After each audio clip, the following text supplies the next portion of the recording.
Pyksi senas, pyksi, ja. Ak tu šakti.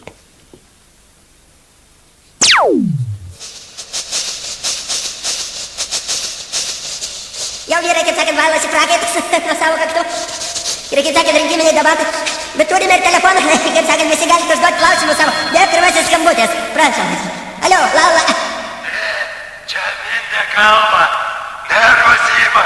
Žiūrėk jūs, suskius politikierius. Jūs paaiškinkit, kaip mano tėvukui už 30 litų pragyvent per mėnesį. Manau, kad atsakymas yra jau surastas. Kadangi čia debatuose mes turime ne tik dviejų šitų jau aukštesnių partijų atstovų, bet turime ir ten tėvukų partijos atstovą, kuris čia šiemet iškėlė kandidatūrą į Seimą. Tai prašom, ponas Albinas, prašau sceną. Sveiki rinkėjai, kurie ateis spalio 20, kurią tai dieną į Aušros Ąžuolo ir Pupų dėdės rinkiminę apygardą.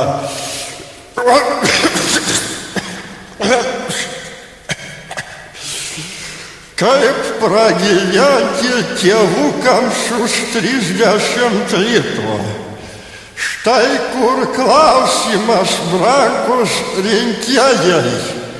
Kaip tai padaryti?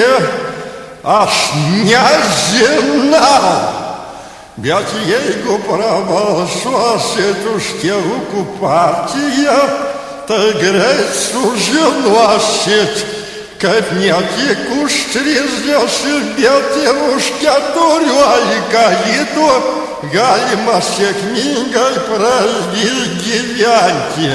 Gerai, aš noriu iš karto įsikelti. Aš nebaigiau pagrindinio savo dalyko. Lietuva, kas tau atsitiko dabar? Klausyk, seni, jam reikia parodyti sveikatos pažymėjimą. Ką jis čia sau leidžia, čia brolius, kas čia? Jis kelnas žmogus, kokie gali mirsti visai. Tai kažkas gal galvoj piktybinis auglys auga. Tokį seną išrinks, Tai žmonės, pažiūrėkit, kas geras, tokį seną prabalsuos. Tai vėl reiks po metų, vėl rinkt Seimą naują, nes išmirs visi. Tai gal jau geriau už Ruškų tankus prabalsuokit, 115 sąraše balotiruojasi.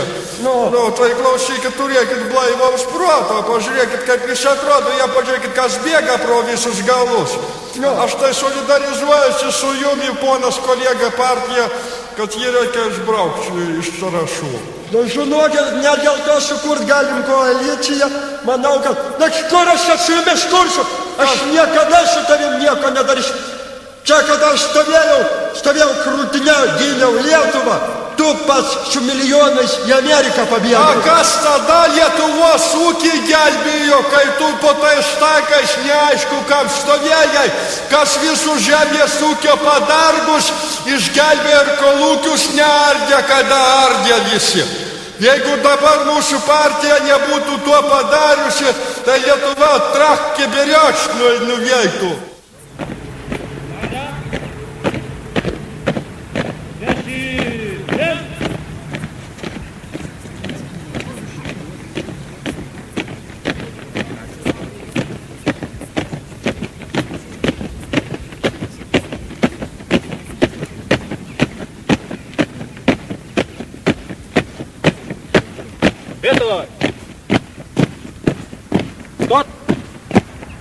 Sveiki, kareiviai! Sveiktam! Garsiau! Sveiktam! Per garsiai! Tyliau! Sveiktam! Gerai, dabar aš būsiu jūsų naujasis vadas. Mano vardas Albinas, kamštas vardas juokingas, tai to asmeninė problema. Aš jumis išmokinsiu kepti, virti bulves ir palaikyti taiką Bosnijoje, Hercegovinoje, Latvijoje ir Vatikane, nors ten ir taip taika. Dabar pasimokinsim, kaip reikia elgtis su minomis. Aš žinau, kur čia paslėpta viena mina nuo Lenkų laikų. Aš eisiu ją ištrauksiu, o jūs žiūrėkit ir mokinkitės, nes niekada gyvenime negali žinot, kur surasi miną. Žiūrėkit ir mokinkitės dabar.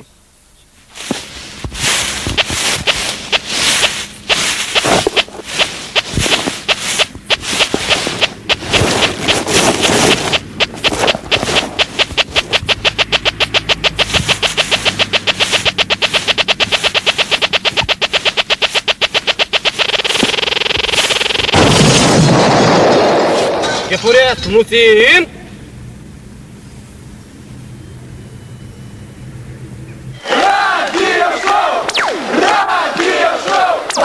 Pone kandidatai, prašau šnekėti iš esmės ir apie reikalus, nes nespėsim laiko limitas yra limituotas. Kaip sakėt, turime dar vieną kandidatą į Seimą, tai yra Lenkų socialinio teisingumo atstovas, tai yra Zbignevas. Ну, лабадзена, добрый день, день добрый, салам алейкум субештена, и как в анекдоте. Ну, каждую посыките опи себя, гимяваш не меньшини, дорбининку и ржвиюший мой, в икиси бегедову и крине дальни, мочал корей.